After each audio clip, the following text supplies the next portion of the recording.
Kalmar So tana da wahalar faɗa, komai za ka yi a kanta tunaninka sai ka faɗaɗa, ka natsu kar ka jawo wa kanka abin faɗa.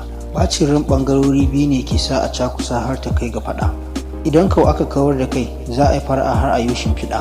Lamarin so baya buƙatar azabtarwa balle har ya kai ga fushi. Duk gwarzon da ya jajirce tare da ɗauke ɗacin da ke tattare da su shine ake wa lakabi da ɗa. Shi kan wanda ya dage da nema akan kira shi da mai biɗa, wanda ya yi rashin gwani kau shi ke son ɗa.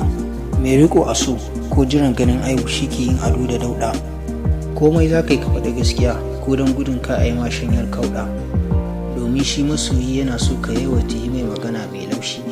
Idan abu ya shige min na rasa amsarsa, da queen sarauniya ta muke raɗa. Idan ka muka rasa amsar a tsakaninmu sai mu raba shi kamar gyaɗa. Ba ta son damuwa ta fito fili ko da ko zan yi fushi da gargaɗa. Idan kau na bayyana ɓacin raina sai ta kuka har da rangaɗa. Sai na faɗa mata cewa wasa ne kawai na ɗan kwaɗa. Duk yadda ka kai ga nasarar mallakar abu, duniya tana iya cinye maka shi.